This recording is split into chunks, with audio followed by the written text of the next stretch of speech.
verses, God gave Solomon wisdom and very great insight and breadth of understanding as measureless as the sand of the seashore. Did you take that word? As many as the sand of the seashore, on the seashore. Can you count the sands of the seashore? Meaning that his wealth, his intelligence was numberless. Solomon's wisdom was greater than the wisdom of all the men of the East, and greater than all the wisdom of Egypt. One of the known intelligence men in the East that was recorded in the Bible, do you remember? It was the three Magi, the three wise men. But Solomon exceeds that intelligence. Even Jesus, in Luke 11 verse 31, classifies Solomon as a wise man. He was recognized by Jesus as a wise man. Let's see how wise he is. It says, he spoke 3,000 proverbs, and his songs numbered 1,005. He described plant life from the cedar of Lebanon to the hyssop that grows out of walls. He also talked about animals, birds, reptiles, and fish. Men of all nations came to listen to Solomon's wisdom. Wow. Men of all nations, they came to him and listened to his wisdom. That's how famous Solomon was. He also wrote the Songs of Songs, the book of Proverbs, and Ecclesiastes. He's a writer. His wiseness was first demonstrated, I suppose, when there was two mothers claiming for one child. And all the people around him on the temple was witnessing what will Solomon do to this case. But because of his wisdom, it didn't really bother him at all. He even said, okay, since you are claiming for one child, two mothers, how about just cutting off this child half? Half for you and half for you. And the room was so quiet until the real mother, according to the story, blurted out, "Oh no, please, king, don't do that. He could have my baby." And Solomon said, "Bingo, you are the real mother." That's how he handled tough case.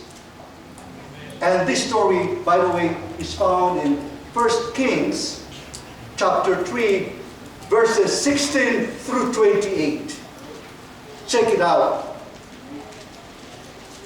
He was so wise that one of the most celebrated visits to Solomon was that of Queen of Sheba in the southern Arabia. Historically, Arabia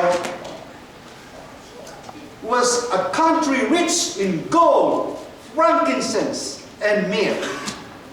And Queen Sheba traveled many miles, carrying with him camels, spices, gold, precious stones, just to ask questions, riddles, because she heard about Solomon and she wanted to hear it by herself. So she traveled that long just to check what she was hearing.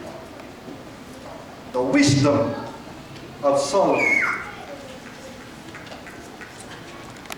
In 2 Chronicles 9, verses 1 and 2, when the Queen of Sheba heard of Solomon's fame, she came to Jerusalem to test him with hard questions. Arriving with a very great caravan, Solomon answered all her questions. Nothing was too hard for him to explain to her. She probably came, as I was saying, 1,000 miles away. She journeyed several weeks to learn God's wisdom.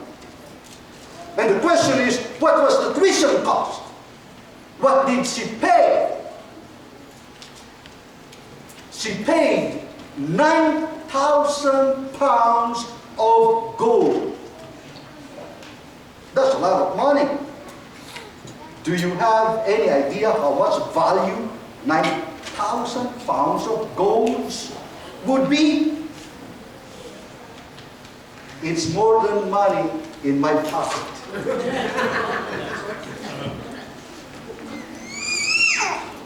But you see, sometimes we're thinking, oh, I could not send my child to school because I don't have money to pay the tuition. And it's pretty normal to have that. But have you tested God?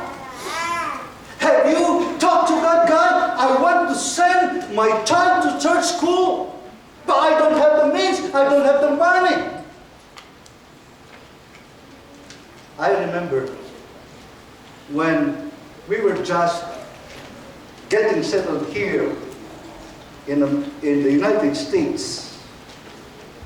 My oldest son back then just graduated from the 8th grade. And the next question, he asked me, Dad, where I'm going to go to high school? Well, I said, son, you will be going to a Christian school. And my family knew that we don't have the means. I'm just a volunteer pastor in San Angelo, Texas. And it's about a week before the opening of the school year. I was preaching in our church in San Angelo, and there was this couple who attended that Sabbath. He's a visitor. After the service, we had fellowship lunch, and I was sitting close to this couple, and he told me, Pastor, can you call me Monday? I said, sure. I didn't even ask why he wanted me to call him. But anyways, he said, oh yes, I learned that your son is going to high school this coming school year. Yes, I said, he is. And he said, have you picked any academy where he will go to? I said, well, I checked a couple of academies, and I like to send him to Ozark Academy in Gentry, Arkansas. And I said, I pick him. I like to send him there because they have a good study and work program, because I believe in that. I'm a product of a work and study in my schooling. And so that conversation terminated. We all went home. Come Monday, I almost forgot it. It was actually 9 o'clock when I remembered, oh, I need to call this brother. And when I hit the phone, I called him, and I said, this is Pastor Rodell. I said you were at Sabbath, in churches last Sabbath. You want me to call you? I don't even know why you want me to call you. And she said, oh yeah, thank you for calling. And he said, you know, my wife and I decided that we want to have your son to start his high school in Ozark. And he said, I'm going to give him $1,000. I was like, I couldn't believe it. Because that amount is the amount exactly what Ozark Academy is requiring for a freshman. Amen. See what God can do when you step up with faith in Him. And that's actually what happened to Solomon when he reigned to be the king of Israel. He doesn't have any experience of being a king. He was just a son of a king.